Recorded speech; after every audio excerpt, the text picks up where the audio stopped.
आज की इस एजुकेशनल वीडियो देखने के बाद आपको ये समझ में आ जाएगा कि क्यों एक्सपायरेशन डेट अपने आप में बहुत ज़्यादा इंपॉर्टेंस रखती है। ये बात तो सच है कि ऑप्शन ट्रेडिंग में चाहे ऑप्शन बायर हो चाहे ऑप्शन सेलर हो, उनके लिए दो टर्म पढ़ना तो बहुत ज़रूरी है। पहला तो है टाइम डिके और दूसरा है वोलाटिलिटी। लेकिन टाइम डिके और वोलाटिलिटी के जो बिहेवियर हैं वो भी चेंज हो जाते हैं जब हम अलग अलग एक्सपायरेशन डेट की बात करते हैं। तो आज की इस एजुकेशनल वीडियो में हम ये समझने की कोशिश करेंगे कि वोलाटिलिटी और टाइम डिके का जो ये कॉन्सेप्ट है ये एक्सपायरेशन डेट के साथ किस तरह के बिहेवियर दिखाता है। और इसी के लिए हम एक स्ट्रक्चर पढ़ेंगे जिसको हम लोग बोलते हैं calendar spread. Calendar spread basically इसका नाम कैलेंडर इसलिए रखा गया है क्योंकि यहाँ पर दो एक्सपायरी डेट की बात होगी जो कि कैलेंडर में अलग अलग डेट रखते होंगे, इसीलिए इसका नाम क्या रखा गया, कैलेंडर स्प्रेड रखा गया। तो किस तरह से कैलेंडर स्प्रेड के पे ऑफ स्ट्रक्चर, किस तरह से उसके ग्रीक, किस तरह से वोलाटिलिटी और टाइम पीरियड, ये सब कुछ किस तरह से इफेक्ट डालते हैं एक कैलेंडर स्प्रेड के अंदर, इन्हीं सब की बातें होंगी आज की क्लास में। तो चलिए समझने की कोशिश करते हैं कि कैलेंडर स्प्रेड है क्या और इसको किस तरह से इस स्ट्रक्चर को मार्केट में स्टडी किया जा सकता है। तो सबसे पहले तो इस वीडियो का जो पर्पज है वो है कि ये समझ लिया जाए, क्या समझ लिया जाए, ये समझ लिया जाए कि टाइम, वोलाटिलिटी और प्राइस का बिहेवियर कैसा होता है जब ऑप्शन की वैल्यू का, जब वहां पर दो अलग अलग तरह की एक्सपायरी डेट इन्वॉल्व होती हैं। क्या पढ़ने का हम ये जो वीडियो हम देख रहे हैं इसका क्या मकसद है? तो आंसर है इसका मकसद ये है, ये समझना कि जो ऑप्शन की वैल्यू होती हैं वो टाइम के साथ, उसकी वोलाटिलिटी और उसका जो ऑप्शन का जो प्राइस है वो अलग अलग एक्सपायरेशन डेट अगर इन्वॉल्व हो तो वो किस तरह से बिहेव करते हैं। तो ये पूरी तरह से एक एजुकेशनल वीडियो होने वाला है, किसी भी तरह की कोई एडवाइस नहीं, किसी भी तरह का कोई आपको ट्रेडिंग या इन्वेस्टमेंट की एडवाइस यहाँ पर नहीं मिलेगी। सिर्फ और सिर्फ क्या मिलेगा, एक स्ट्रक्चर को वेल एक्सप्लेनेशन आपको मिल जाएगी। सबसे पहले हम बात करते हैं कि ये जो स्ट्रक्चर है हम इसको स्टडी ही क्यों करना चाहते हैं। तो आंसर है कि बहुत सारी टर्म ऐसे हैं मार्केट के अंदर जिनको पढ़ना बहुत जरूरी है। अगर आप उस पर मास्टर कर लेंगे तो फिर आगे की चीजें आसान होती चली जाएंगी, चाहे वो कितने भी एडवांस कॉन्सेप्ट क्यों ना हो। एग्जाम्पल के लिए मान लो हम बात करते हैं कि सपोज करो कैलेंडर स्प्रेड में जो टर्म स्ट्रक्चर है वोलाटिलिटी का उसको आप समझ जाओगे जब आप कैलेंडर स्प्रेड की स्टडी कर लोगे। क्या मतलब है सर इस बात का? इस बात का मतलब ये है टर्म स्ट्रक्चर ऑफ वोलाटिलिटी, यानी कि एक टर्म है उसमें वोलाटिलिटी कैसे बिहेव कर रही है जो कि एक शॉर्ट टर्म है, एक टर्म है जो कि बहुत दूर का टर्म है, फार ऑप्शन हमने यहां पर कुछ बाय या सेल किया है, तो उसके लिए वोलाटिलिटी किस तरह से बिहेव कर रही है। ये समझ आया? एक बार फिर से समझो, हमने क्या किया, एक ऑप्शन को बाय या सेल किया जहां पर एक्सपायरी पास में है और जबकि हमने एट द सेम टाइम उसी स्ट्राइक पर एक ऑप्शन को बाय या सेल किया जिसकी एक्सपायरी दूर है। तो अब हमारे पास दो चीजें हैं, एक तो शॉर्ट टर्म वाले ऑप्शंस भी हैं और लॉन्ग टर्म वाले ऑप्शंस भी हैं। तो हम ये समझना चाहते हैं कि ये दोनों ही केस में वोलाटिलिटी किस तरह से बिहेव करेगी, लॉन्ग टर्म के लिए भी और शॉर्ट टर्म के लिए भी। तो वोलाटिलिटी के बिहेवियर समझेंगे टर्म वाइज, इसीलिए हमने कहा कि हम टर्म स्ट्रक्चर ऑफ वोलाटिलिटी समझना चाहते हैं। दूसरी इंपॉर्टेंट बात कि रिलेटिव डिके अक्रॉस द मैच्योरिटीज। क्या मतलब है? जैसे हमारे पास सपोज करो एक वीकली एक्सपायरी की बात हो रही है और एक मंथली की हो रही है, ऐसे आप एग्जांपल के लिए समझो। तो जब वीकली एक्सपायरी के लिए पहले तो हम समझने की कोशिश करेंगे कि टाइम डिके उसके लिए किस तरह से काम कर रहा है, और जो मंथली एक्सपायरी वाला ऑप्शन है वो भी तो है हमारे पास, तो उसके लिए टाइम डिके किस तरह से बिहेव कर रहा है। तो हम दोनों के लिए, क्योंकि वो दोनों अलग अलग तरह के, दोनों अलग अलग डेट पर हैं कैलेंडर में, तो हम दोनों का बिहेवियर एक साथ देख सकते हैं। सबसे अच्छी बात ये है। वैसे तो आप इन जनरली किसी भी स्ट्रक्चर की बात करते हैं, किसी भी स्ट्रेटेजी की बात करते हैं तो उसमें एक एक्सपायरी डेट होती है, तो वोलाटिलिटी का बिहेवियर सिर्फ यहां देखने को मिलेगा। लेकिन इसमें अच्छी बात क्या है कि यहां पर हमारे पास शॉर्ट ड्यूरेशन का भी ऑप्शन है और लॉन्ग ड्यूरेशन का भी ऑप्शन है, और वोलाटिलिटी मार्केट में सेम टाइम पर दोनों के बिहेवियर को स्टडी करा सकता है। करेक्ट? तो इसलिए हम क्या करेंगे, टाइम डिके और वोलाटिलिटी दोनों के कॉन्सेप्ट समझेंगे अलग अलग एक्सपायरेशन डेट पर। At the same time market expectation over the time. अब क्या होता है कि आप मार्केट का एनालिसिस करते हो, करेक्ट। आपने कोई ट्रेड लिया, ट्रेड लेने से पहले आप क्या कर रहे हो, मार्केट का एनालाइज कर रहे हो। अब हो सकता है कि आपका एनालिसिस कहता हो कि इस वीक के अंदर कुछ ज़्यादा नहीं होने वाला है मार्केट में, मार्केट साइडवेज रहेगा, लेकिन इस वीक के बाद फिर मार्केट में वोलेटिलिटी में चेंज आएंगे, वो बढ़ेगी, करेक्ट। तो अगर इस तरह का सिनारियो बन रहा है तो आपकी एक्सपेक्टेशन अब मार्केट से एक टर्म के लिए अलग तरह की हैं और दूसरे टर्म के लिए अलग तरह की हैं, हाँ या ना। तो इस केस में हम कौन से स्ट्रक्चर की स्टडी करेंगे, तो आंसर है कैलेंडर की, क्योंकि यही हमें अलाउ करेगा, इसी में ही हमें ये सहूलियत मिलेगी कि हम शॉर्ट टर्म में कुछ और एक्सपेक्टेशन रखें और लॉन्ग टर्म में कुछ और एक्सपेक्टेशन रखें। इसका वाइस वर्सा भी ठीक है, हो सकता है कि हम शॉर्ट टर्म में कह रहे हो कि वोलेटिलिटी ज़्यादा रहेगी, करेक्ट, और हम कह रहे हैं कि फिर लॉन्ग एक वीक के बाद फिर वोलेटिलिटी डिक्रीज हो जाएगी। तो जब वोलेटिलिटी के लिए हम दोनों तरह की बातें करते हैं कि पहले बढ़ सकती है और फिर घटेगी, या हम ये भी कह रहे हैं कि अभी 1-2 हफ्ते तक ये कम रहेगी और फिर बढ़ेगी, तो हमारी जो एक्सपेक्टेशन है उसको भी हम जब स्टडी करना चाहते हैं तब भी हम कैलेंडर स्ट्रक्चर को पढ़ते हैं। फिर इसके बाद price stability versus time value, ये दोनों बहुत ही इंपॉर्टेंट टर्म है। मान लो एग्जाम्पल के लिए मैं कहता हूँ आपके पास एक शॉर्ट टर्म का भी ऑप्शन है, शॉर्ट एक्सपायरी वाला या नियर एक्सपायरी वाला भी है, आपके पास एक फार एक्सपायरी वाला भी है। अब दोनों हैं आपके पास। अब इन दोनों में हम ये देखेंगे कि दोनों में जब बढ़ रहा है तो दोनों की टाइम वैल्यू किस तरह से बढ़ रही है, या मुझे कहना चाहिए प्राइस किस तरह से बढ़ रहा है, और फिर जब घट रहा है तो टाइम वैल्यू की वजह से कौन तेजी से घट रहा है, कौन धीमे से घट रहा है, इसको भी हम समझने की कोशिश कर सकते हैं। तो कैलेंडर स्प्रेड बेसिकली वोलेटिलिटी और टाइम के बारे में है कि दो अलग अलग एक्सपायरी में किस तरह से बिहेवियर देखने को मिलेंगे वोलेटिलिटी के और टाइम डिके के। तो इसीलिए हमने कहा कि ये जो है कैलेंडर जो स्प्रेड है उसकी स्टडी बहुत इंपॉर्टेंस रखती है। ये जो जनरली इंस्टीट्यूशन होते हैं वो क्या करते हैं, वो इसको थ्योरेटिकल मॉडलिंग करने के लिए या हेजिंग के फ्रेमवर्क के लिए भी इसकी स्टडी करते हैं जो इंस्टीट्यूशन है, करेक्ट। अब हेजिंग का फ्रेमवर्क कैसे बनता है, थ्योरेटिकल मॉडल कैसे बनता है, ये सब एडवांस कॉन्सेप्ट हैं जिनको हम डिटेल में आगे डिस्कस करने वाले हैं। ओके, इसके बाद हम बात करते हैं कि कैलेंडर स्प्रेड के कितने टाइप होते हैं। तो आंसर है मार्केट में आप कैलेंडर स्प्रेड को दो तरह से बना सकते हो। कैसे, तो आंसर है एक तो लॉन्ग कैलेंडर स्प्रेड बना सकते हो और एक आप शॉर्ट कैलेंडर स्प्रेड बना सकते हो। क्या मतलब है इस बात का? इस बात का मतलब ये है कि देखो लॉन्ग कैलेंडर स्प्रेड हम तब कहेंगे कि जब हमने एक शॉर्ट या नियर एक्सपायरी कहना चाहिए, मैंने क्या परचेज किया, एक नियर एक्सपायरी वाला एक ऑप्शन लिया, ठीक है, एक नियर एक्सपायरी वाला, और एक मुझे लेना है क्या, फार एक्सपायरी वाला। अब सवाल ये है कि आप नियर एक्सपायरी वाले में क्या ले रहे हो और फार एक्सपायरी वाले के लिए क्या ले रहे हो। अगर आप नियर एक्सपायरी के केस में आप क्या कर रहे हो, शॉर्ट कर रहे हो ऑप्शन को, यानी कि सेल कर रहे हो, और फार एक्सपायरी वाले में लॉन्ग कर रहे हो। तो जो फार एक्सपायरी वाला जो भी होगा, जो भी फार एक्सपायरी में कर रहे हो, उसी के बेसिस पर उस कैलेंडर का नाम रखा जाता है।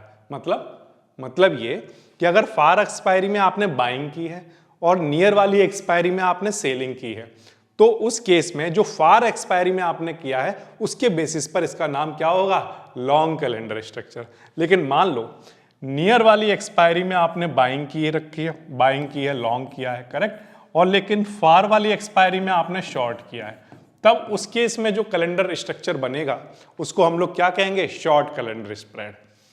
समझ आ गई बात? एक बार फिर से हमारे पास क्या क्या होता है, तो आंसर है कि हमारे पास, मैं एग्जांपल के लिए बताता हूं, जैसे मान लो पूरी तरह से कंसेप्चुअल एग्जांपल है, कोई एग्जीक्यूशन किसी भी तरह की कोई एडवाइस नहीं है। क्या है, मान लो कोई एक अंडरलाइंग है, ठीक है, XYG उसका नाम है। अब उसका एट द मनी, मान लो एग्जाम्पल के लिए कहता हूं, सिर्फ एग्जाम्पल के लिए, एजुकेशनल पर्पज के लिए, कि मान लो ये जो इसका एट द मनी है वो 25,000 है, करेक्ट। अब मान लीजिए मैं बनाना चाहता हूं एक कैलेंडर स्प्रेड, वो मैं कैसे बनाऊंगा, तो आंसर है कि जो भी अंडरलाइंग है उसका जो भी एट द मनी है, उस एट द मनी की स्ट्राइक पर भी कैलेंडर स्प्रेड बनाया जा सकता है, उससे पीछे ITM या OTM ऑप्शन पर भी बनाया जा सकता है।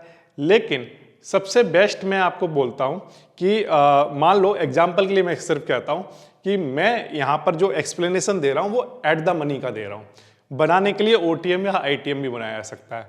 तो मैंने माना कि ये एट द मनी क्या है 25,000, करेक्ट। अब या तो एग्जैक्टली 25,000 पर आप कैलेंडर स्प्रेड को बना सकते हैं या उसके आसपास की किसी भी स्ट्राइक पर। तो मैंने माना एग्जाम्पल के लिए कि 25,000 पर मैंने क्या किया, 25,000 पर मैंने एक कॉल ऑप्शन को सेल किया, करेक्ट।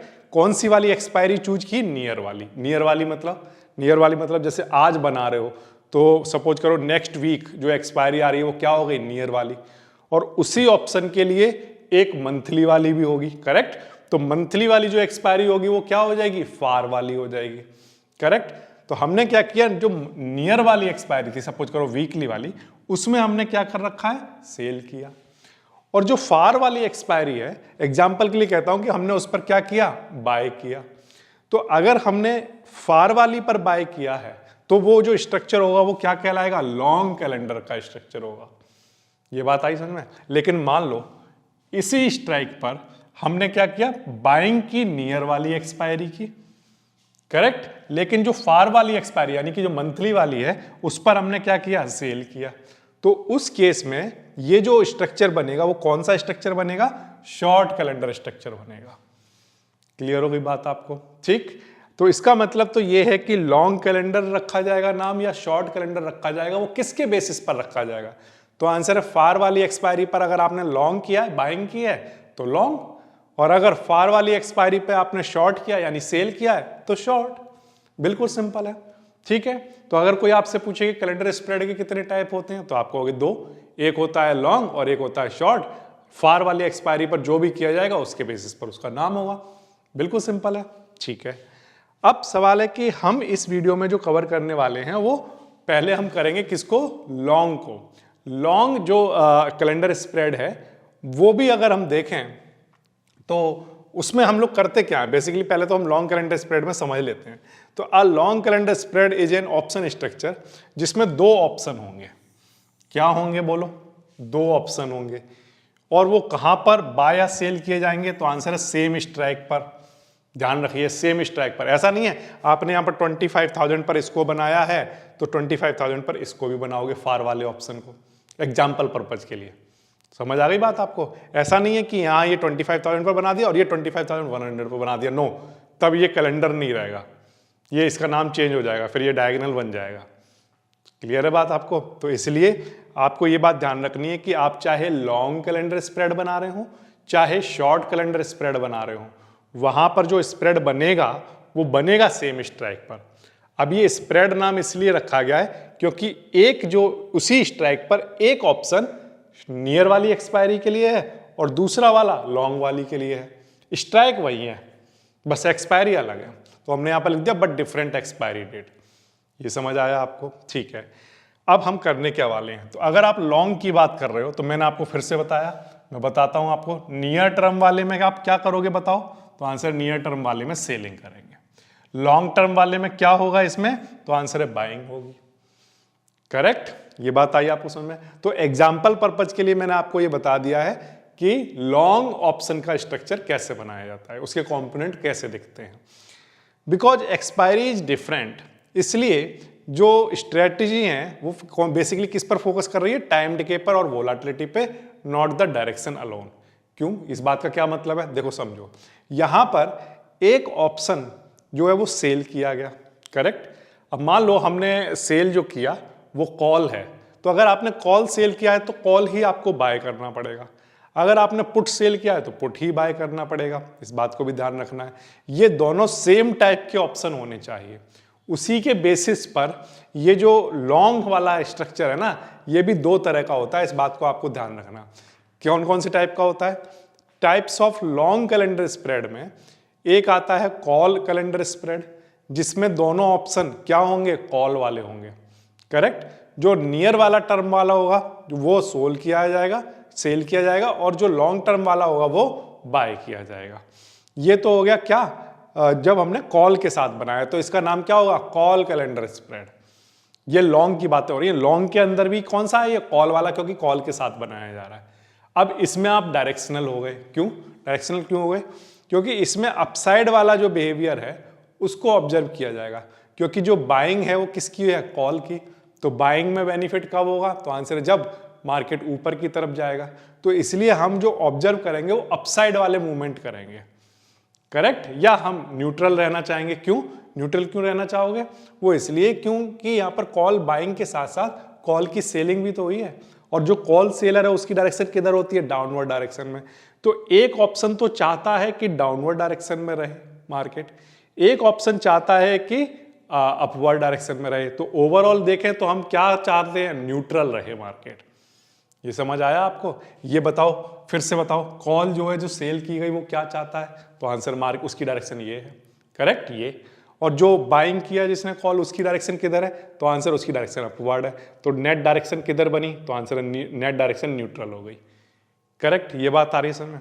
तो फिर सारा आप अपसाइड क्यों कह रहे हो, अपसाइड इसलिए कह रहा हूं कि जो इस वाले केस में जो सेलिंग हुई है वो नियर वाली एक्सपायरी पर हुई है, करेक्ट।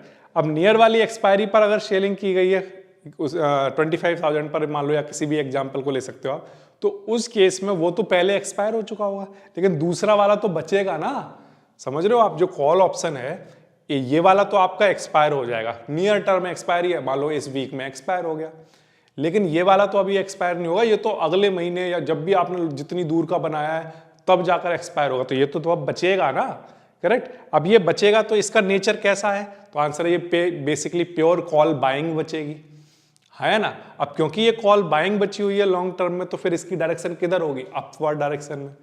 इसीलिए मैंने यहां पर कहा कि स्टार्टिंग में जब आपने इसको बनाया तब वहां पर दोनों डायरेक्शन इन्वॉल्व थी, इधर वाली भी और इधर वाली भी। लेकिन जब ये एक्सपायर हो जाएगा, ये वाला तो नियर वाला है तो ये तो एक्सपायर हो जाएगा, तो बचेगा कौन सा, तो आंसर ये वाला बच जाएगा। और फिर इसकी डायरेक्शन बताओ कौन सी होगी, तो आंसर ये तो प्योरली एक नेकेड बाइंग रह जाएगी, और नेकेड बाइंग रह जाएगी तो उसकी डायरेक्शन तो अपवर्ड डायरेक्शन में होगी। तो इस स्ट्रक्चर में जब भी हम कॉल की बात करते हैं कैलेंडर स्प्रेड में, तो उस केस में हम हमारा जो ऑब्जर्वेशन है वो अपसाइड रहेगा या न्यूट्रल प्राइस बिहेवियर को देखना चाहेंगे हम। तो ओके, फिर इसी में हम क्या कर सकते हैं, पुट वाला भी बना सकते हैं। अगर हमने पुट वाला बनाया तो उसका नाम क्या होगा, पुट कैलेंडर स्प्रेड होगा, करेक्ट। बिल्कुल कोई भी डिफरेंस नहीं है, बस कॉल की जगह पुट आने वाला है। क्या होगा, जो पुट ऑप्शन है उसको सेल किया जाएगा कहां पर, नियर टर्म में कर सकते हैं, ठीक है। और जो पुट ऑप्शन है उसको बाय कर सकते हैं कहां पर, लॉन्गर टर्म में। तो अगेन यहां पर भी अगर आप देखो तो ये भी डायरेक्शनली बायस्ड हो गया। कैसे, देखो पहले स्टार्टिंग में तो जो पुट ऑप्शन आपने सेल किया है, तो पुट ऑप्शन को सेल करने पर डायरेक्शन किधर होती है, तो आंसर अपवर्ड। जो सेलर है वो क्या कह रहा होता है कि मार्केट नीचे ना ऊपर जाएगा, करेक्ट, तो उसकी डायरेक्शन अपवर्ड है। फिर अगर हम बात करें बाइंग भी, जब पुट की बाय किया था तो उसकी डायरेक्शन किधर होती है, डाउनवर्ड डायरेक्शन में, करेक्ट। तो अब स्टार्टिंग में ये क्या हो गया, न्यूट्रल, ऊपर भी जाना चाहते हैं नीचे भी जाना चाहते हैं, सही है। लेकिन क्योंकि इसकी एक्सपायरी पास में है जहां पर सेलिंग की गई है, तो जब ये एक्सपायर हो जाएगा तो फिर बचेगा क्या, तो आंसर है ये वाला पुट ऑप्शन बचेगा, क्योंकि इसकी लॉन्ग टर्म में एक्सपायरी होने वाली है। तो ये बेसिकली नेकेड पुट के इक्विवेलेंट हो गया। तो नेट डायरेक्शन फिर हमारी क्या बचेगी, तो आंसर है डाउनवर्ड डायरेक्शन में। तो इसलिए यहां पर डाउनसाइड या न्यूट्रल प्राइस बिहेवियर को ऑब्जर्व किया जाएगा। ये आपको एग्जाम्पल समझ आया, ये पूरी तरह से एक कंसेप्चुअल मैंने आपको एग्जाम्पल बताया है, करेक्ट। इतनी बात आई आपको समझ में। तो इसीलिए हमने देखा कि पुट ऑप्शन के केस में डाउनसाइड बिहेवियर भी हम ऑब्जर्व करते हैं, और जो कॉल के केस में है वो अपसाइड वाले भी देखते हैं। तो इसीलिए हमने कहा कि यहां पर एक्सपायरी डिफरेंट है, तो ये जो स्ट्रेटेजी है वो किस पर फोकस करेगी, एक तो टाइम डिके पर और दूसरा वोलाटिलिटी पर। सिर्फ डायरेक्शन पर ही नहीं, टाइम डिके पर और वोलाटिलिटी पर भी बहुत ज्यादा फोकस किया जाएगा। क्यों सर, ऐसा क्यों किया जाएगा, थोड़ा उसको समझने की कोशिश करते हैं। तो पहले हम लोग क्या करेंगे, लॉन्ग की ही बात कर रहे हैं, और लॉन्ग में भी पर्टिकुलरली इस वीडियो में कॉल की ही बातें करूंगा।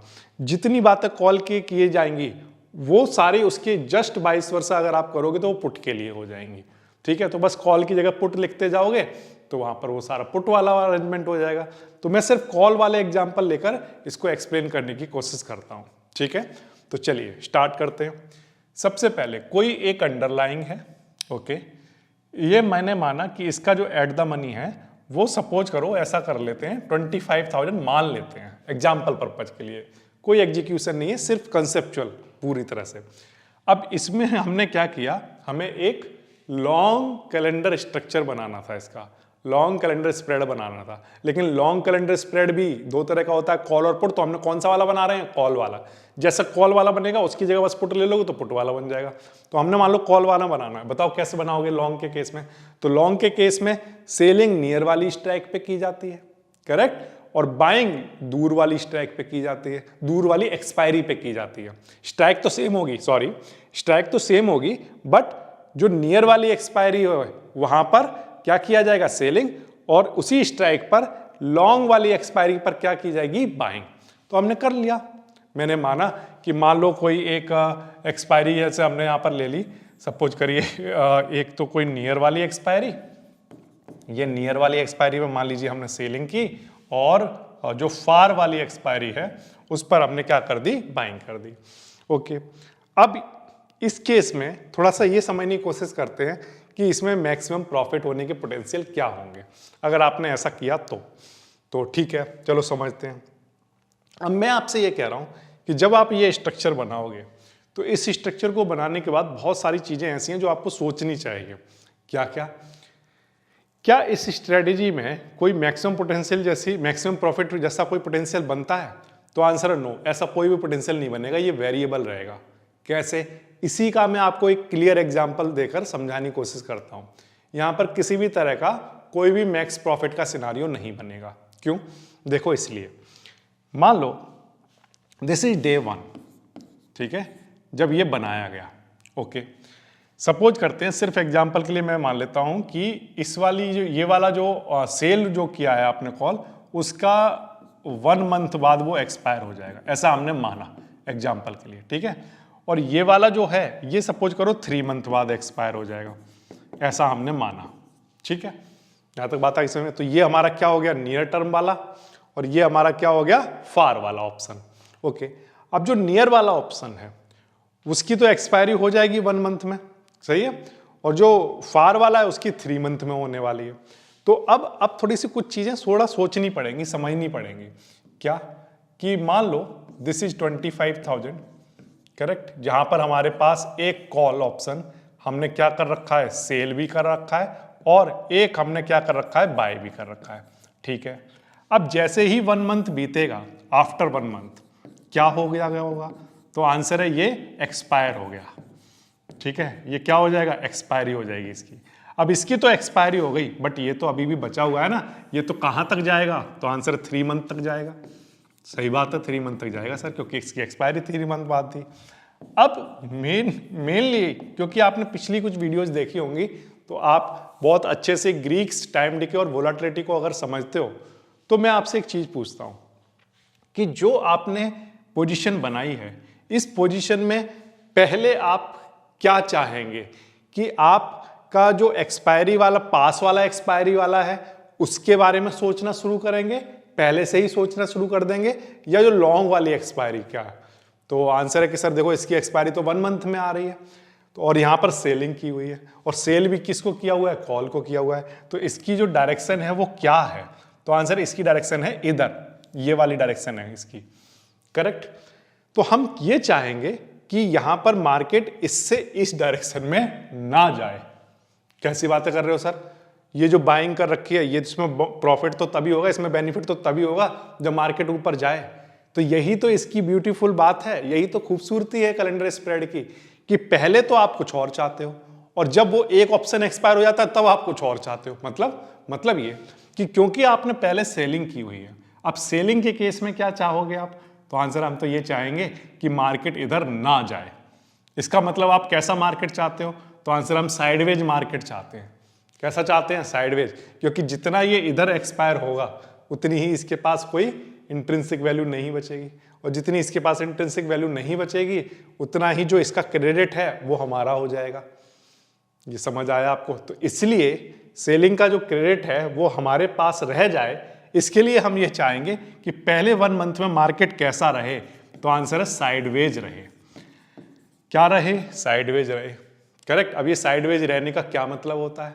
तो आंसर है कि साइडवेज रहने का मतलब सर ये होता है कि हम चाहेंगे कि वोलाटिलिटी जो है वो कैसी हो? लो। अरे लो वोलाटिलिटी भी तो मार्केट साइडवेज कहते हैं हम, करेक्ट। और हम ये चाह रहे होंगे स्टार्टिंग में, जब 1 मंथ तक हम ये चाहेंगे क्या कि प्राइस जो है उसमें कोई मूवमेंट ना आए, नो प्राइस मूवमेंट, ये भी मैं चाहता हूं, नो प्राइस मूवमेंट, करेक्ट, सही है। और हम क्या चाहेंगे, और हम ये चाहेंगे कि टाइम डिके तेजी से हो, fast time decay, fast time decay, ये सारी चीजें हम चाहते हैं। क्यों सर, ऐसा क्यों चाहते हो? ऐसा इसलिए चाहते हैं कि पहले जब सेलिंग की बात करेंगे तो इसकी एक्सपायरी पास आ रही है ना, तो हमें इसकी टेंशन है, तो हम तो ये चाहेंगे कि इसी के फेवर में हो सारी चीजें। तो सर इसमें तो आपको लॉस नहीं होगा? नहीं होगा। क्यों? बिकॉज ये जो बाइंग की गई है वो कहां पर है, तो आंसर है वो लॉन्ग एक्सपायरी पर है, करेक्ट।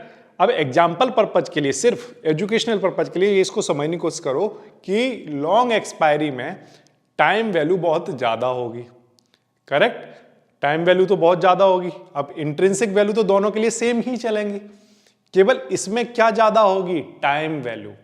अब टाइम वैल्यू ज्यादा है तो हम कह रहे हैं कोई बात नहीं, 1 मंथ निकल भी जाएगा तो टाइम वैल्यू तो काफी है, तो धीरे धीरे धीरे वो कम भी हो रहा है, लेकिन वो बहुत स्लो स्पीड में हो रहा होगा, वेरी स्लो स्पीड। इसका जो टाइम डिके होगा, क्योंकि एक्सपायरी बहुत दूर है, तो आपको पता होगा कि जो थीटा ग्रीक होता है वो नियर एक्सपायरी बहुत तेजी से डिके कराता है ऑप्शन की वैल्यू को, फार एक्सपायरी पर नहीं कराएगा। अभी यहां पर अभी हमारा ऑप्शन यहां पर है, एक्सपायरी यहां पर है, तो थीटा ऐसा नहीं करेगा कि नहीं यही अभी से ही शुरू कर देगा टाइम डिके कराना, नो, ऐसा नहीं होगा। फिर तो मंथली ऑप्शन जो है वो एग्जिस्ट ही नहीं कर पाएंगे, वो दूर वाले ऑप्शन उनका लेने का कोई मतलब ही नहीं बनेगा, क्योंकि उन पर भी वहां पर भी बहुत तेजी से डिके हो रहा है, करेक्ट। तो इसलिए इस बात को ध्यान रखना कि क्योंकि बहुत दूर की एक्सपायरी है, तो इसलिए जो थीटा है वो अपना काम यहां पर बहुत तेजी से नहीं कर रहा होगा, लेकिन इसकी एक्सपायरी क्योंकि पास है, तो थीटा जो है ऑप्शन ग्रीक वो अपना काम इसमें बहुत तेजी से कर रहा होगा, इसकी एक्सपायरी इसके कंपैरिजन में पास में है, तो यहां तो तेजी से टाइम डिके कराएगा, यहां नहीं कराएगा। तो हम चाहते हैं कि टाइम डिके हो, तो टाइम डिके अब यहां पर तो तेजी से चाहते हैं, लेकिन यहां पर जो टाइम डिके होगा वैसा टाइम डिके क्योंकि यहां देखने को नहीं मिलेगा, तो ये हमारे फेवर में आएगा। ये बात आई आपको समझ में? ठीक, तो इसलिए पहले तो हम ये चाहेंगे, ये बात क्लियर हो गई, वोलेटिलिटी लो रहे जिससे कि मार्केट यहीं पर रहे, इसमें इसके प्रॉफिट, इसमें बेनिफिट की बातें सोचेंगे, इससे हमारा अभी कोई खास लेना देना है नहीं। तो इससे लेना देना सर कब आ जाएगा? इससे लेना देना तब आ जाएगा जब 1 मंथ बीत गया और ये एक्सपायर हो गया। अब ये जब एक्सपायर हो चुका, तो अब सोचो अब आपके पास क्या पोजीशन बची हुई है, तो आंसर सर हमारे पास एक बाइंग बची हुई है जिसका अब एक्सपायरी 2 मंथ बाद है। 2 मंथ बाद क्यों कह रहे हो? वो इसलिए कह रहा हूं, ये 1 मंथ तो निकल चुका ना, ये एक्सपायर हो गया, अब इसके लिए कितने मंथ बचे होंगे? 2 मंथ। अब आप क्या चाहते हो बताओ? तो आंसर सर एक कॉल ऑप्शन है हमारी पोजीशन में अब, और उसमें 2 मंथ एक्सपायरी को में बचे हैं, तो अब हम ये चाहेंगे कि वोलेटिलिटी बढ़ जाए। क्या हो जाए? वोलेटिलिटी राइज करे, करेक्ट, और कॉल ऑप्शन बनाया है तो हमारी डायरेक्शन में राइज करे। अब हम डायरेक्शनल भी हैं, ये बात ध्यान रखना, पहले हम न्यूट्रल थे, पहले ये अब ये इधर जाता, अगर इधर की तरफ जाता तो इसमें तो बेनिफिट था हमारा क्योंकि इसकी डायरेक्शन यही थी, लेकिन इसमें हमारा लॉस होता, करेक्ट। लेकिन तब भी हम ये चाहते थे मार्केट न्यूट्रल रहे, इसीलिए तो हम चाहते थे, क्योंकि इधर जाना हम ये नहीं कह रहे कि मार्केट इधर जाने लग जाए, क्योंकि इसमें तो लॉस होना स्टार्ट हो जाएगा ना, करेक्ट। ये बात आ रही है आपको समझ में? तो फिर हम क्या चाहते थे कि मार्केट यहीं रहे, न्यूट्रल ही रहे, हम ये भी नहीं चाहते कि इधर जाए, क्योंकि इसमें तो क्या होगा? लॉस होगा। ये बात आ रही है आपको समझ में? तो हमारा टारगेट क्या था पहले स्टार्टिंग में? बोलो, न्यूट्रल, करेक्ट। तो सर अगर आप न्यूट्रल रखोगे तो इसकी वैल्यू भी तो घटेगी नहीं, यही तो खूबसूरती है कि नहीं घटेगी। क्यों? क्योंकि टाइम डिके यहां तो होगा, यहां नहीं होगा, उतनी तेजी से नहीं होगा, बहुत स्लो, वेरी स्लो, करेक्ट। तो इसलिए ये कैलेंडर स्प्रेड ये इस तरह से बनाया जाता है। अब इसके बाद आप चाह रहे हो कि वोलेटिलिटी बढ़ जाए, क्यों? क्योंकि एक्सपायरी हो चुकी है उस वाले ऑप्शन की। अब वोलेटिलिटी बढ़ जाए, और क्या चाहोगे? अरे बहुत तेजी से प्राइस में मूवमेंट आए, फास्ट मूवमेंट। क्या चाहते हो आप? फास्ट मूवमेंट आए, करेक्ट, फास्ट मूवमेंट आए हमारी डायरेक्शन में, यही तो चाहेंगे हम, करेक्ट। तो ये कुछ चीजें हैं, और फिर फास्ट मूवमेंट भी आए, स्पीड भी उनकी तेज हो, टाइम डिके भी ना हो, ये सब चीजें जस्ट अपोजिट हो जाएंगी, करेक्ट।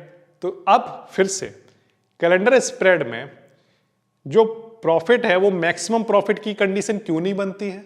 मैक्स प्रॉफिट की कंडीशन इसलिए नहीं बनती है कैलेंडर स्प्रेड में क्योंकि यहां पर जो पूरी तरह से प्रॉफिट जो डिपेंड करता है वो इस बात पर डिपेंड करता है कि वोलाटिलिटी क्या थी, टाइम डिके कैसा था, और फिर वोलाटिलिटी राइज हुई तो किस डायरेक्शन में हुई। ये बात आ रही है आपको समझ में?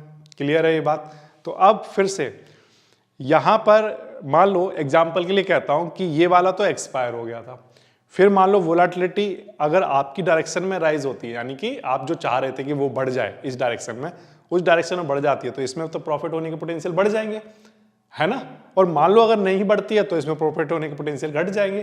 तो मैं ये नहीं कह सकता कि मैक्स प्रॉफिट का वैल्यू क्या रहा होगा, क्योंकि ये एक्सपायर हुआ, अब वोलाटिलिटी इस डायरेक्शन में बढ़ी तो इसमें तो क्या होगा, इसमें प्रॉफिट होने स्टार्ट होंगे, करेक्ट। और वो कितने हो सकते हैं? तो आंसर है ये तो नेकेड बाइंग है। अब बाइंग, नेकेड बाइंग के केस में तो क्या मार्केट की पोजीशन कहाँ थी, कहाँ पहुंच गया मार्केट, ये तो उस बात पर डिपेंड करेगा। अभी एक्सपायरी में भी 2 महीने हैं तो मार्केट कितना भी मूवमेंट कर सकता है, तो प्रॉफिट की कोई एक फिक्स वैल्यू नहीं हो सकती। ये बात आई आपको समझ में? अच्छा, तो ये तो बात हो गई प्रॉफिट की। Max profit in the calendar spread is not fixed. क्यों? क्योंकि हमारी जो एक्सपेक्टेशन है वो चेंज हो रही है, और दूसरी बात, जब एक एक्सपायरी होने के बाद दूसरा वाला ऑप्शन में कहां पर वो रहा होगा उस पर डिपेंड करेगा। किस बात पर डिपेंड करेगा?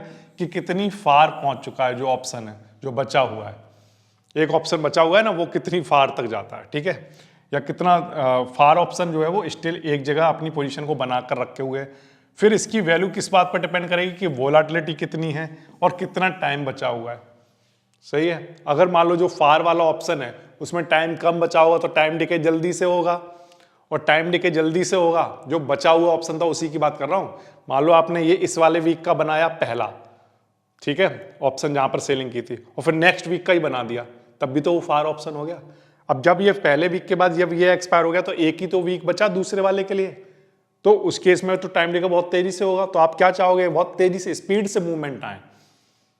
ये बात आ रही है आपको समझ में? तो ये इस बात पर डिपेंड करेगा कि फार वाला ऑप्शन कितना फार है, नियर वाला कितना नियर है, ये इस बात पर भी डिपेंड करेगा। इसलिए कोई मैक्स प्रॉफिट के सिनेरियो नहीं बनेंगे। Hence profit is not fix, ठीक है। तो कैलेंडर आर डायनामिक स्ट्रक्चर।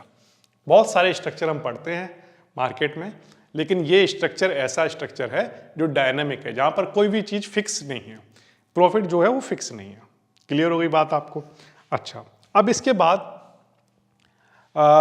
थोड़ा सा हम ये समझने की कोशिश करते हैं कि मान लो, चलो ठीक है, मैक्स प्रॉफिट जैसी कोई चीज़ नहीं है, फिर भी तो कुछ तो सिनारियो ऐसा होता होगा जहां पर मैक्स प्रॉफिट की कंडीशन बन सकती होंगी। तो आंसर है हाँ। एक एग्जाम्पल पर्पज के लिए एक्सपायरी बेस्ड हम एक कॉन्सेप्ट को समझने की कोशिश करते हैं कि मान लो एक अंडरलाइंग है XYZ, और वो 25,000 की स्ट्राइक पर हमने क्या किया, उसी स्ट्राइक पर सेलिंग भी की, बाइंग भी की। नियर वाली एक्सपायरी पर हमने सेलिंग की, फार वाली पर हमने बाइंग की, एग्जाम्पल के लिए। तो इस केस में जो मैक्स प्रॉफिट की कंडीशन बन सकती है कंसेप्चुअली केवल, वो कहां पर बनेगी? तो आंसर है जब XYZ स्टे नियर द 25,000। क्या मतलब है सर इस बात का? इस बात का मतलब ये है कि मान लो ये जो ऑप्शन है 25,000 वाला, ठीक है, 25,000 पर ही रह जाता है जब ये एक्सपायर होता है, तो इसका पूरा क्रेडिट आपके पास आ जाएगा या नहीं आएगा? तो आंसर हाँ सर आ जाएगा, क्योंकि यहाँ सेलिंग की थी ना और यहीं पर ये एक्सपायर हो गया। तो अब इसके पास कोई भी टाइम वैल्यू नहीं बची होगी, ये वर्थलेस एक्सपायर हो गया, तो हमारा पूरा क्रेडिट हमारे पास आ गया।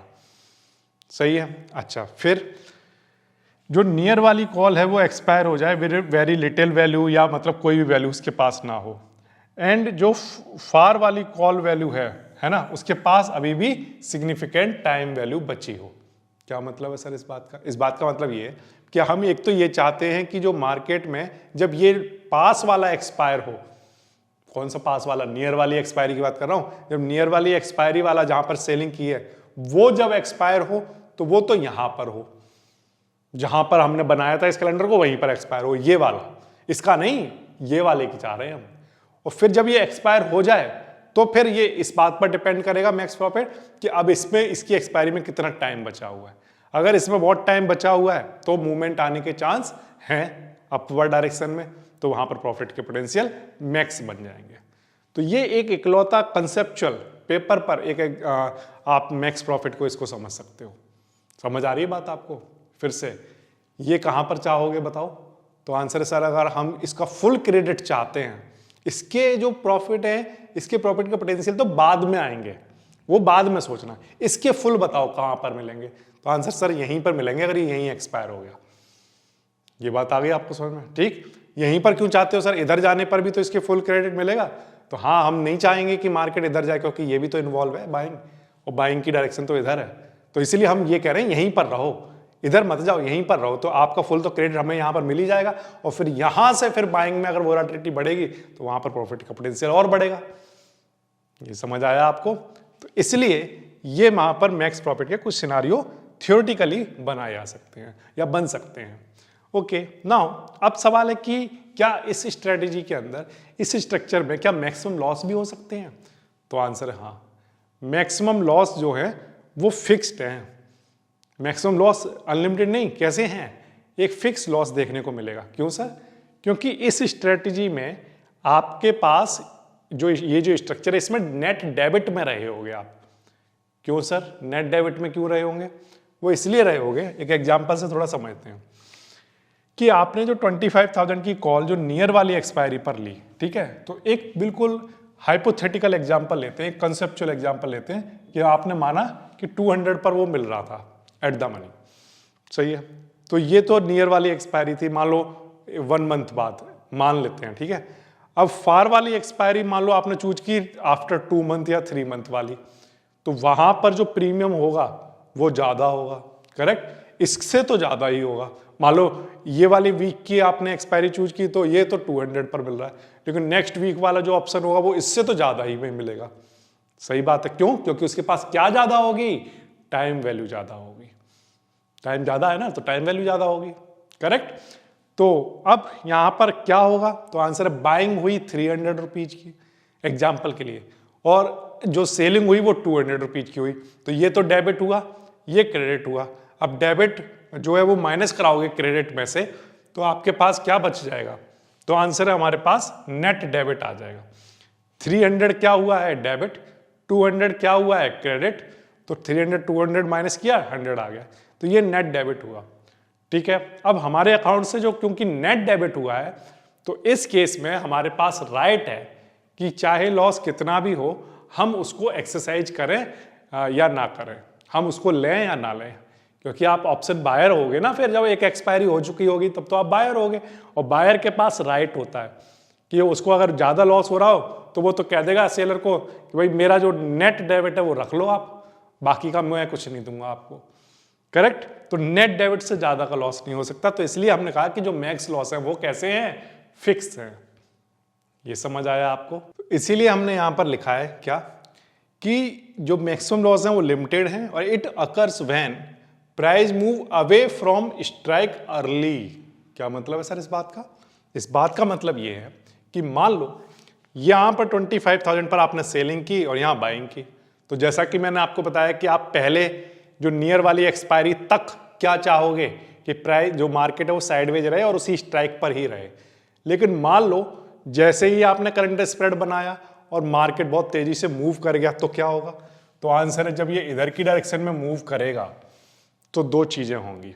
पहला, यहां पर हमें ये वाली जो सेल है जहां पर हमने सेलिंग की है वहां पर हमें क्या होना स्टार्ट हो जाएगा? तो आंसर लॉस होना स्टार्ट हो जाएगा, हाँ या ना? क्योंकि जो ये वाली जो है, सपोज करो एग्जाम्पल के लिए कहता हूं, इसको ऐसे समझते हैं, ठीक है। जैसे मान लो ये 1 मंथ बाद एक्सपायर हो रहा है, ठीक है, और ये हो रहा है सपोज करो 3 मंथ बाद, ऐसा कुछ मान लेते हैं, ओके। नाउ अब थोड़ा ये समझने की कोशिश करना कि मान लो बहुत जल्दी प्राइस में मूवमेंट आ गया, बहुत जल्दी प्राइस में मूवमेंट आ गया सर, तो क्या हो जाएगा? तो ये होगा कि मान लो मार्केट 25,000 से 26,000 की तरफ मूव करने लग गया या कर गया, इसी की एक्सपायरी से पहले, 1 मंथ की एक्सपायरी से पहले ही मूव कर गया, ठीक है। तो इसमें क्या हो गया होगा? लॉस, क्योंकि इसकी डायरेक्शन किधर थी? इधर की डायरेक्शन में, ये थी इसकी डायरेक्शन, या यहीं पर रहे। अब ये वाली डायरेक्शन की बातें मैं इसलिए नहीं कर रहा हूं बार बार, क्योंकि ये वाली अगर डायरेक्शन में मार्केट रैली कर गया तो लॉस पक्का है। क्यों? क्योंकि यहां पर जो क्रेडिट हुआ है उससे ज्यादा का तो आपने डेबिट हुआ है, सही है। तो इसमें आपको क्या हो जाएगा? लॉस होगा। ये बात आ रही है आपको समझ? तो इधर तो सारा लॉस ही है, कितना? तो आंसर है वही फिक्स लॉस। कितना फिक्स लॉस कि देखो अब मार्केट इधर की तरफ अगर जाता है तो ये तो इसकी डायरेक्शन में जा रहा है, सेलिंग की डायरेक्शन में जा रहा है, हाँ जा रहा है, तो सेलिंग की डायरेक्शन में जा रहा है तो कितना आपको प्रॉफिट हो सकता है, तो आंसर जितना क्रेडिट हुआ है उतना ही होगा। क्रेडिट कितना हुआ है 200, सही है। मान लो मार्केट इधर है 24,000 पर कहीं पर, ऐसा मान लेते हैं, सही है। अब अगर मार्केट 24,000 पर है तो इसका तो फुल क्रेडिट मिलेगा, इसकी तो डायरेक्शन में चला गया, लेकिन इस वाली में क्या हो रहा होगा, फुल लॉस, सही है, क्योंकि मार्केट बहुत मूव कर गया इधर। सर फुल लॉस कैसे हो जाएगा, ये तो अभी एक्सपायर ही नहीं हुआ। तो मैं ये कह रहा हूं बेशक से ये एक्सपायर ना हुआ हो, अगर मार्केट 24,000 पर ये वाली स्ट्राइक एक्सपायर हो गई, सही है, तो अब आपको मार्केट को पहले तो यहां तक चल के आना पड़ेगा, क्योंकि यहाँ 24,000 पर है ना, पहले तो 25,000 पर आना पड़ेगा इस कॉल को, अपनी जहां पर उसे बनाया गया था वहां पर आना पड़ेगा। फिर उसके बाद जब वो आगे मूवमेंट होगा तब जाकर कहीं प्रॉफिट के पोटेंशियल इसमें बनेंगे। तो इसलिए यहां पर जैसे ही इस स्ट्राइक से नीचे की तरफ मार्केट कहीं भी एक्सपायर होता है, इस वाली ये जहां पर भी सेलिंग की है, अगर ये वाला एक्सपायर हो गया इधर कहीं, तो ये जो बाइंग की गई है उसको बहुत मुश्किल होगी फिर इसको प्रॉफिट में चेंज होने में। ये बात आ रही है समझ कि ये प्रॉफिट में एक्सपायर हो जाए, इस बात की प्रोबेबिलिटी कम होती चली जाएगी। तो इसलिए हमारी जो डायरेक्शन रहती है वो पहले हम चाहते हैं न्यूट्रल रहे, या अगर मूवमेंट आ भी रहे हैं तो थोड़े थोड़े से इधर की डायरेक्शन में आ जाए, थोड़े से, बहुत तेजी से नहीं। लेकिन अगर मान लो बहुत शार्प मूवमेंट आ गए, चाहे इधर और चाहे इधर, तो क्या होगा, तो आंसर है अगर इधर आए तो ये तो समझ में आ ही गया कि यहां पर तो ये 300 का जो नेट डेबिट हुआ है, अगर ये यहां पर एक्सपायर हो गए, दोनों ऑप्शन की बात कर रहा हूं, अगर यहां पर कहीं एक्सपायर हो गए, ये वाला एक्सपायर हो गया तो यहां पर 200 प्लस आ जाएगा। लेकिन अगर ये वाला जो एक्सपायर हो गया यहां पर 3 मंथ बाद यहीं पर कहीं एक्सपायर हुआ, तो ये क्या हो चुका होगा, पूरा लॉस। तो नेट क्या बनेगा हमारे पास, नेट 100 रुपीज का लॉस हो गया। तो इस साइड में तो ये पूरा का पूरा लॉस का सिनारियो बनेगा, सही है। तो हम क्या चाहेंगे, हम चाहेंगे कि ये मार्केट इधर की तरफ भी ना जाए। वाई, इधर की तरफ क्यों नहीं जाना चाहते हो, इसलिए नहीं जाना चाहता क्योंकि अगर मान लो 1 मंथ में अगर ये इधर पहुंच गया तो उस केस में ये जो कॉल है यहां पर क्या हो रहा होगा, तो आंसर लॉस हो रहा होगा, करेक्ट। तो आप कहोगे सर इसमें तो प्रॉफिट होगा ना, क्योंकि यहाँ पर तो कॉल बाइंग हुई थी, इसमें तो प्रॉफिट होगा। तो मैं कहता हूं कि सुनो, इस बात को भी ध्यान से समझने की कोशिश करना, उसमें प्रॉफिट नहीं हो रहा होगा। क्यों नहीं हो रहा होगा, क्योंकि समझो, मान लो ये जो 25,000 का हम जो एजुकेशनल एग्जाम्पल ले रहे हैं, इसमें सपोज करो मार्केट जब 1 मंथ बाद, सपोज करो सिर्फ एग्जाम्पल के लिए 25,500 पर है, तो ये जो जहां पर सेलिंग हुई है उसमें लॉस कितने का दिखा रहा होगा, तो आंसर जितनी इंट्रिंसिक वैल्यू है, कितनी इंट्रिंसिक वैल्यू है 500। अच्छा ठीक है, अब मान लो बाइंग के केस में समझना है कि मान लो 1 मंथ बाद मार्केट यहां पर है और यहीं पर एक्सपायर हो गया, ठीक है, ये वाला भी जो ऑप्शन था वो भी यहीं पर एक्सपायर हो गया, तो इसकी जो इंट्रिंसिक वैल्यू होगी वो कितनी होगी, तो आंसर प्लस का 500, सही है, यहां तक क्लियर है। अब यहां पर जो नेट जीरो, नेट जो बना मैक्स लॉस या प्रॉफिट, वो क्या हो गया, जीरो हो चुका, करेक्ट।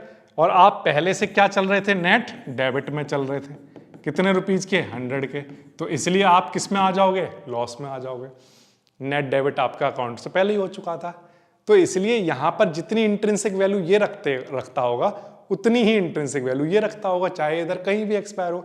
तो इसके आप ये मत सोचना कि ये इधर की तरफ जाएगा तो इसमें तो प्रॉफिट ज्यादा होगा, नहीं, दोनों की इंट्रिंसिक वैल्यू क्योंकि सेम होगी तो वो नेट न्यूट्रल होते रहेंगे, एक दूसरे को आपस में न्यूट्रल करते रहेंगे जब तक कि इसकी एक्सपायरी ना हो जाए, करेक्ट।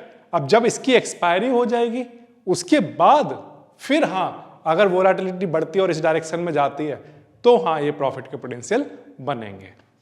ये बात आ रही है। तो बहुत क्रूशियल टाइम होता है कैलेंडर के केस में जब तक फर्स्ट एक्सपायरी ना हो जाए।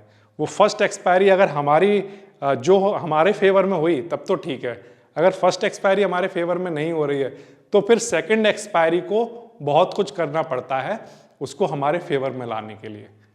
ये बात आ रही है समझ। तो इसलिए हम चाहते हैं कि पहले ही हो जाए जो कुछ हो जाए पहली एक्सपायरी में, दूसरी वाली एक्सपायरी में ना भी हो तो चलेगा। क्लियर है बात आपको, ठीक। तो इसलिए हमने यहाँ पर कहा कि यहाँ पर कोई मैक्सिमम लॉस जैसी कंडीशन नहीं बनेगी जब अगर प्राइस जो है वो अगर मान लो बहुत दूर भी चला जाता है, तो इधर कहीं पर बहुत दूर चला जाए, दोनों की इंट्रिंसिक वैल्यू सेम है, तो जो नेट डेबिट है वो लॉस हो जाएगा। इधर की तरफ चला गया तब भी जो हमारा सेल है उसमें लॉस नहीं होगा, लेकिन जो बाइंग है उसमें उतना लॉस होता रहेगा। तो हमारा जो नेट डेबिट है उसका लॉस पूरा है। तो इसलिए ओवरऑल अगर हम देखें तो मैक्स लॉस दोनों साइड में कैसा है, सेम, जब तक कि पहली एक्सपायरी ना हो जाए। करेक्ट। फिर इसके बाद both option lose value relative to cost.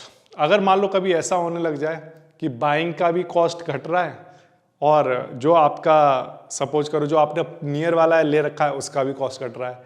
अब नियर वाले में क्योंकि सेलिंग हुई थी तो आप कहोगे कि हाँ वहाँ तो प्राइस घट रहा है तो अच्छी बात है, लेकिन लॉन्ग वाले में भी अगर प्राइस डिक्रीज होने लग गया किसी भी वजह से, तब उस केस में क्या होगा, तब तो आप कहोगे कि नहीं ये तो अच्छी बात नहीं है, क्योंकि बाइंग वाली जो स्ट्राइक है उसमें तो आप चाहोगे उसका प्राइस बढ़े। करेक्ट।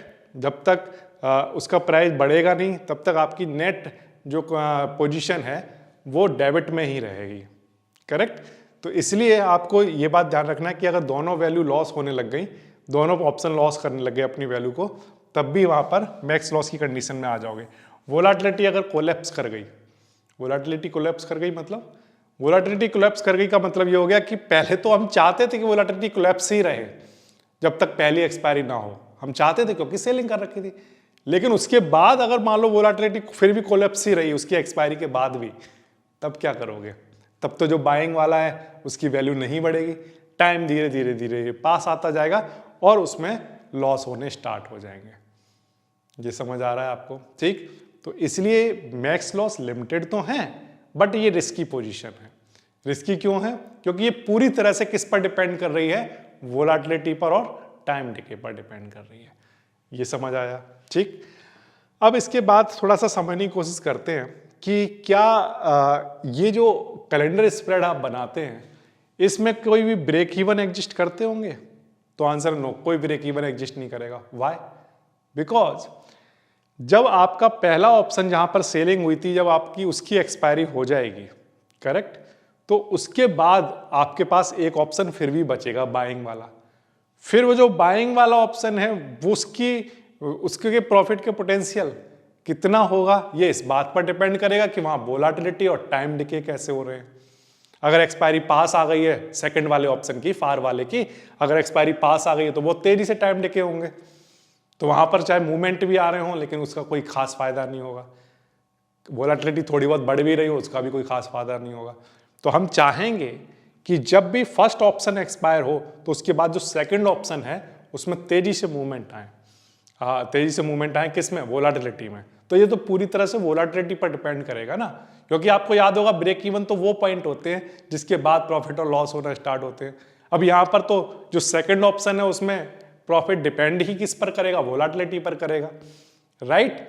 तो अगर वोलाटिलिटी हमें पहले से कैसे पता होगी कि 3 महीने बाद कितनी वोलाटिलिटी होगी, 2 मंथ बाद कितनी वोलाटिलिटी होगी, वो तो हमें पता नहीं, राइट। तो इसलिए हमें उसके ब्रेक इवन भी नहीं पता कि कहाँ किस पॉइंट के बाद हमें प्रॉफिट हो रहा हो, किसके बाद लॉस हो रहा होगा। तो यहाँ पर जो ब्रेक इवन है वो एग्जिस्ट ही नहीं करते हैं कैलेंडर स्प्रेड के लिए। ठीक है, यहाँ तक बात आगे समझ में? क्यों नहीं करते? क्योंकि टाइम जो रिमेनिंग है सेकंड ऑप्शन का, जो फार वाला ऑप्शन है उस पर डिपेंड करेगा, उसकी वोलाटिलिटी पर डिपेंड करेगा, और जो डिस्टेंस है वो कितना चल चुका था जब तक कि पहला वाला ऑप्शन एक्सपायर हुआ, तो कितना डिस्टेंस उसकी डायरेक्शन में चल चुका था इस बात पर डिपेंड करेगा। अगर उसकी डायरेक्शन में नहीं चला है, पीछे की तरफ चला गया है, तो और मुश्किल होगा इसको प्रॉफिट पोटेंशियल बनने में, करेक्ट। तब उस केस में तो यहाँ पर ब्रेक इवन कहाँ होगा तो पता ही नहीं कहाँ पर होगा, क्योंकि यही अभी तो प्रॉफिट का ही नहीं पता कि कहाँ है। क्योंकि अगर मान लो फर्स्ट मंथ में ये ऑप्शन इधर की तरफ कहीं एक्सपायर हो गया, फिर इसके बाद अब उसके बाद वोलाटिलिटी बढ़ी, तो फिर वोलाटिलिटी बढ़ी तो इसके बाद इसमें प्रॉफिट के पोटेंशियल बने, तो यहाँ पर कुछ ब्रेक इवन का अता पता ही नहीं है कि कहाँ पर आने वाला है, करेक्ट, क्योंकि ये इस चीज़ों पर डिपेंड कर रहा है। नाउ फिर से एक बार समराइज अगर करूँ तो प्रॉफिट कोई फिक्स नहीं, मैक्स प्रॉफिट फिक्स्ड है, मैक्सिमम होने के चांस कहाँ पर होंगे? वहाँ पर जहाँ पर बनाया गया, सेंट्रल पर, सेंटर वाली स्ट्राइक पर, जहाँ पर इस कैलेंडर स्प्रेड को बनाया गया है, करेक्ट। और ब्रेक इवन एग्जिस्ट नहीं करते क्योंकि सेकंड ऑप्शन की वोलाटिलिटी पर सारी चीज़ें डिपेंड कर रही हैं। ये समझ आया आपको? अब इसके बाद हम बात करते हैं किसकी? स्ट्रक्चर की। तो स्ट्रक्चर में भी हमने बहुत ही क्लियरली बनाया कि चाहे मार्केट जहां भी आपने बनाया, ठीक है, वहां से चाहे इधर की तरफ चला जाए चाहे इधर की तरफ चला जाए, ठीक है, आपको क्या होंगे? तो आंसर है लॉस होंगे। क्या होने लग जाएंगे? लॉस। ये बात ध्यान रखना कि ये जो स्ट्रक्चर है यहां पर इधर भी लॉस, अगर बहुत बड़ी रैली आ गई तो इधर भी आपको क्या होंगे? लॉस होंगे। अब ये इस बात पर डिपेंड करेगा कि यहां पर प्रॉफिट होंगे या नहीं होंगे, कि जो आपका सेकंड ऑप्शन है वो कितना मूव किया था। जब पहला एक्सपायर हो गया तो उसके बाद उसी की डायरेक्शन में कितना मूव किया था। तो इसलिए इसका जो स्ट्रक्चर यहां पर बनाया गया है वो एक ऐसा स्ट्रक्चर नहीं हो सकता जो सारे आपके पे ऑफ, एक्चुअल में जो पे ऑफ है उनको दिखा पाए। नो, नहीं दिखा सकता। क्यों? क्योंकि नहीं पता कि ये आगे ग्राफ ऐसा हो जाएगा या ऐसा जाएगा या इधर की तरफ जाने लगेगा। I don't know why, because मैं सिर्फ एक ही चीज जानता हूं कि जो सेंट्रल वाला जो कंडीशन है, सेंट्रल जहां पर इसे बनाया गया था, वहां पर इसके मैक्सिमम प्रॉफिट के पोटेंशियल होंगे अगर फर्स्ट ऑप्शन वहां एक्सपायर हो गया, क्योंकि वहां पर फुल क्रेडिट मिल गया, फिर उसके बाद मार्केट ऊपर की तरफ गया, जो हमारा बाइंग वाला तो फिर वो ऊपर की तरफ गया, तो फिर प्रॉफिट के पोटेंशियल बढ़ेंगे। तो जो पहले क्रेडिट आ गया वो तो आ ही गया है, अब बाइंग वाला भी प्रॉफिट दे रहा है, करेक्ट। तो उस केस में प्रॉफिट ज्यादा होगा, करेक्ट। इसीलिए हमने यहां पर सेंट्रल पर हमने कह दिया, फर्स्ट ऑप्शन के लिए बना दिया ये कि फर्स्ट ऑप्शन यहां एक्सपायर हुआ तो प्रॉफिट के पोटेंशियल ज्यादा होंगे।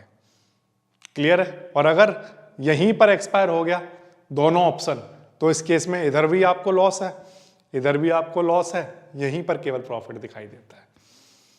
ये समझ आया आपको? तो ये इसका एक कर्व्ड शेप स्ट्रक्चर बनता है, जो कि एक डायनामिक स्ट्रक्चर नहीं है, कोई ये लाइन नहीं है, this is not straight line, this is curve. ठीक है, ये समझ आ गया। अब इसके बाद वोलाटिलिटी का रोल अब मैं आपको पूरी तरह से एक्सप्लेन कर चुका हूं कि वोलाटिलिटी का क्या रोल है। Calendar spread are highly sensitive to volatility change.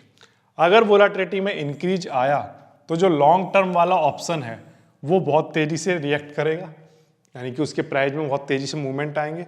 लेकिन अगर वोलाटिलिटी डिक्रीज हुई तो जो उसके ऑप्शन की वैल्यू होगी, सेकंड वाले ऑप्शन की बात हो रही है, उसकी जो वैल्यू होगी वो तेजी से डिक्रीज होने लगेगी। तो इसलिए ये जो स्ट्रक्चर है वो पूरी तरह से किस पर डिपेंड करता है? वोलाटिलिटी पर। ठीक है, इसके बाद नेक्स्ट टाइम डिके का क्या रोल है? Calendar spread used to study relative theta not absolute theta. मतलब ये एब्सोल्यूट थीटा और रिलेटिव थीटा क्या होते हैं? देखो, थीटा क्या टर्म होता है? थीटा एक ऑप्शन ग्रीक है जिसकी वैल्यू से ये डिसाइड होता है कि हर दिन कितनी कितनी ऑप्शन की वैल्यू डिक्रीज होगी पर डे, करेक्ट। अब लेकिन जनरली जब हमारे पास एक एक्सपायरी होती है और मान लो थीटा की वैल्यू, एग्जांपल के लिए कहता हूं कि मान लीजिए -8 है, सिर्फ एग्जांपल के लिए -8 है, तो वो दिखाता है कि -8 यानी कि हर दिन 8 रुपीज कम होते रहेंगे ऑप्शन की वैल्यू में से टिल एक्सपायरी। लेकिन वहां तो एक्सपायरी एक ही होती है। अब लेकिन यहां पर क्या हो रहा है? यहां एक्सपायरी 2 है और थीटा इसके लिए अलग तरह से बिहेव कर रहा है और दूसरे वाले के लिए अलग तरह से बिहेव कर रहा है। तो जो थीटा है वो एक दूसरे के रिलेटिव में पढ़ा जाएगा, है या ना। इसके लिए थीटा बहुत तेजी से काम करेगा, जो फार वाला है उसके लिए थीटा स्लो काम कर रहा है, तो इसलिए रिलेटिव पढ़ा जाएगा। इस पोजीशन के लिए आप ये नहीं कह पाओगे कि इसका थीटा पॉजिटिव होता है, कोई कहते हैं नेगेटिव होता है, वो दोनों गलत कह रहे हैं। क्यों?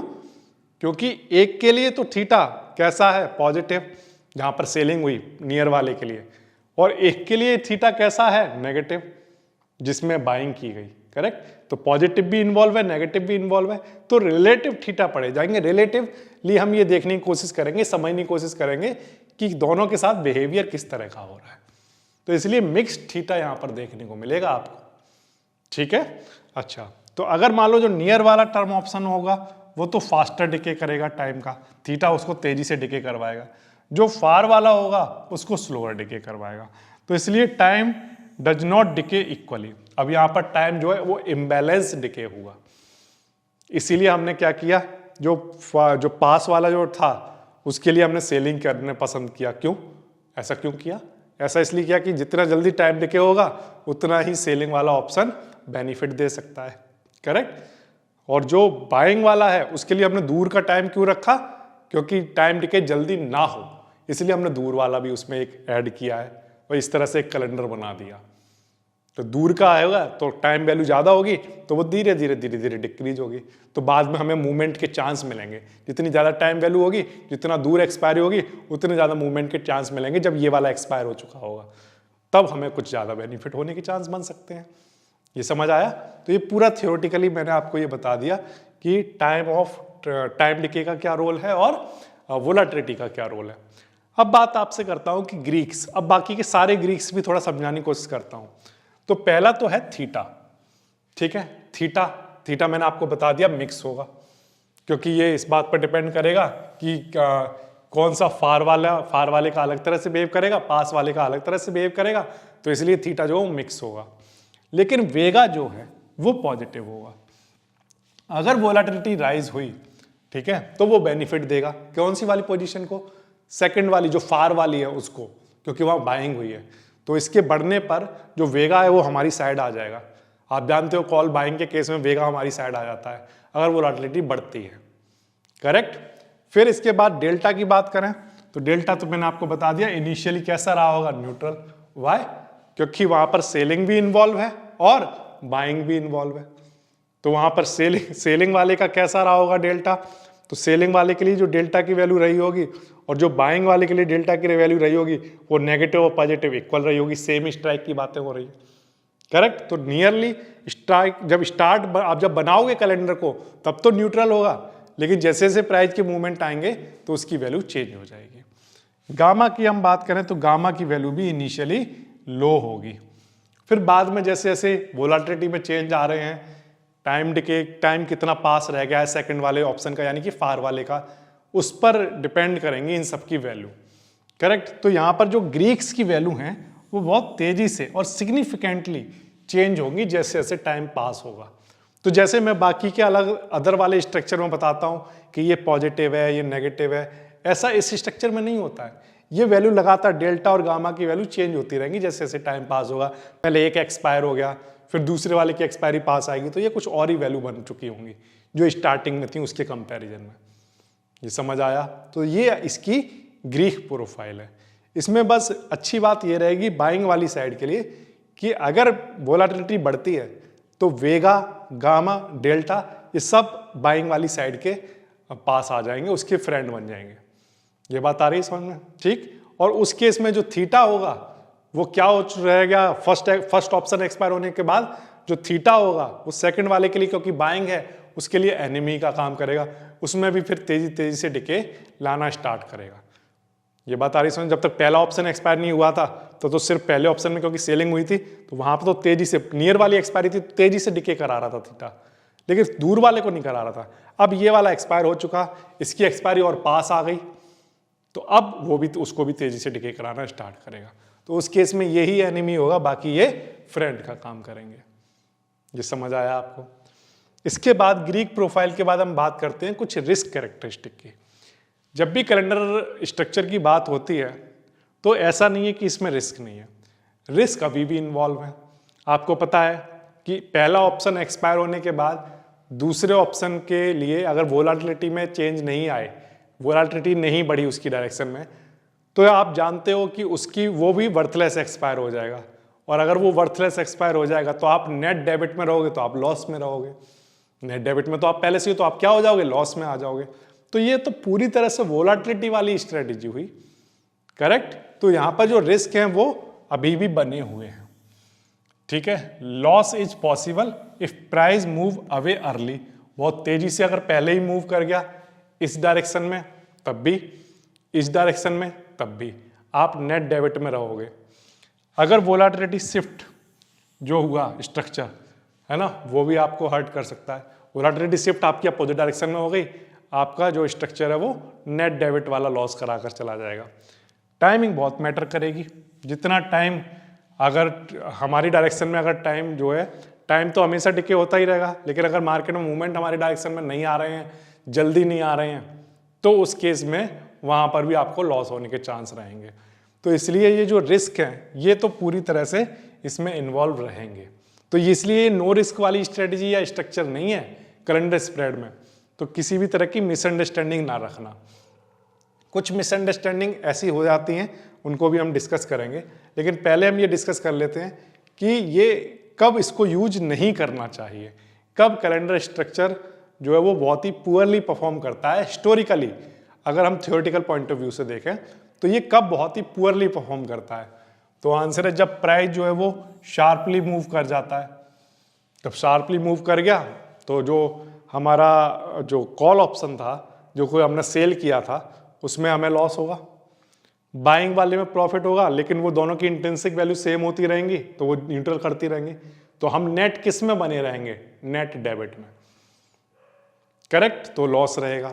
फिर इसके बाद वोलाटिलिटी कोलैप्स हो चुकी है, अगर मान लो फर्स्ट ऑप्शन एक्सपायर हुआ, वोलाटिलिटी कोलैप्स हो गई, ठीक है, पहले कोलैप्स हो गई तब तो ठीक है, लेकिन उसके बाद भी कोलैप्स रही तब भी हमारा क्या होगा, लॉस होगा। तो वोलाटिलिटी अगर अनएक्सपेक्टेड आपका कोलैप्स हो जाता है तो उस केस में आप नेट डेबिट आपका जो मैक्सिमम लॉस बन जाएगा।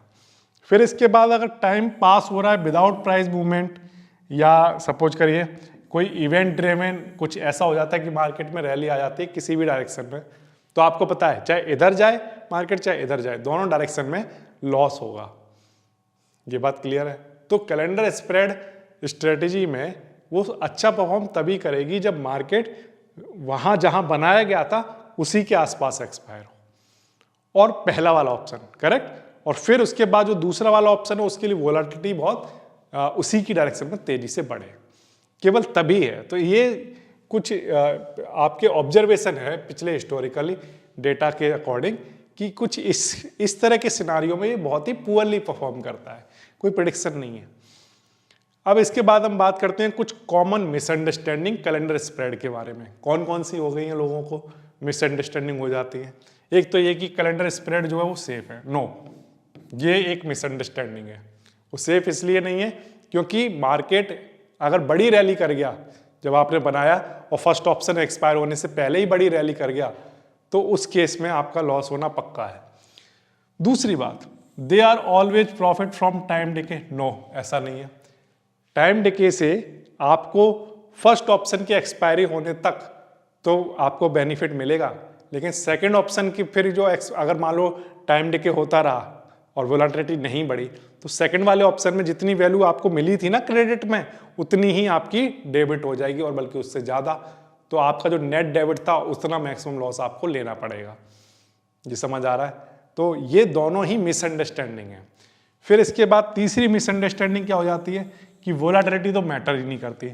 सारी स्ट्रेटेजी पूरा स्ट्रक्चर ही वोलेटिलिटी पर और टाइम डिके पर करता है, ठीक है। और तीसरी बात कि लोग सोचते हैं कि कैलेंडर स्प्रेड जो है वो डायरेक्शन लेस स्ट्रेटेजी है। नो, ये मिसअंडरस्टैंडिंग है। ये डायरेक्शन पर ही तो डिपेंड कर रही है। सोचो आप फर्स्ट ऑप्शन एक्सपायर हुआ, सेकंड वाले के लिए आप क्या चाहोगे कि मार्केट ऊपर जाए, नीचे जाने पर तो लॉस होगा, है ना। तो डायरेक्शन पर डिपेंड करती है। तो यहाँ पर इसमें डायरेक्शन इन्वॉल्व है, वोलेटिलिटी इन्वॉल्व है, रिस्क इन्वॉल्व है, इस बात को ध्यान रखना, करेक्ट। तो ये कुछ मिसअंडरस्टैंडिंग है जो कि इस कैलेंडर स्प्रेड के बारे में हो सकती हैं, तो इनको दूर करना बहुत जरूरी है, करेक्ट। जहां पर बेटर परफॉर्मेंस करता है कैलेंडर स्प्रेड उन्हीं सिनारियों में इसको बनाया जाना चाहिए। लेकिन सवाल ये है कि क्योंकि यहाँ पर एक फ्यूचर वाला एक बहुत दूर का ऑप्शन यहाँ पर इन्वॉल्व है तो उसके बारे में हम कोई भी प्रेडिक्शन नहीं कर सकते कि तब क्या हो रहा होगा। तो इसलिए यहाँ पर इस स्ट्रेटेजी में ये भी नहीं कहा जा सकता कि किस मार्केट कंडीशन में ये अच्छी स्ट्रेटेजी मानी जाएगी, करेक्ट। क्योंकि मार्केट कंडीशन अभी के लिए तो ठीक है, नियर वाली के लिए तो ठीक है, आप सोच भी सकते हो, एनालिसिस कर भी सकते हो, लेकिन इतने दूर का एनालिसिस किया ही नहीं जा सकता। ये समझ आया। फिर इसके बाद अब हम थोड़ा समझने की कोशिश करेंगे किसको, डायगोनल स्प्रेड को। जिस तरह से हमने देखा कि जो कैलेंडर स्प्रेड है, करेक्ट, वो हमने सेम स्ट्राइक पर बनाया, करेक्ट, तो वो कैलेंडर स्प्रेड बन गया। लेकिन अगर क्या हो कि सेलिंग अलग तरह की स्ट्राइक पर हो और बाइंग अलग तरह की स्ट्राइक पर हो, तो एक अलग स्ट्राइक पर हो, तो वो बन जाता है डायगोनल स्प्रेड। इसी की बात हम करेंगे नेक्स्ट क्लास के अंदर। उम्मीद तो ये कर रहा हूं कि आपको कैलेंडर स्प्रेड कैसे वर्क करता है, कितने टाइप होते हैं इसके, इसमें रिस्क, वोलेटिलिटी, टाइम डिके का क्या रोल होता है, ये सारी बातें आपको समझा पाया हूं। अगर आपको लगता है कि हाँ इनमें से कुछ बात आपको समझाने में सक्सेसफुल हुआ हूँ, तो प्लीज़ आप इस वीडियो को शेयर ज़रूर करना, ये मुझे बहुत हेल्प करेगा। तो मैं मिलता हूँ आपसे नेक्स्ट वीडियो में, जहाँ पर बातें होंगी डायगोनल स्प्रेड की। Thank you.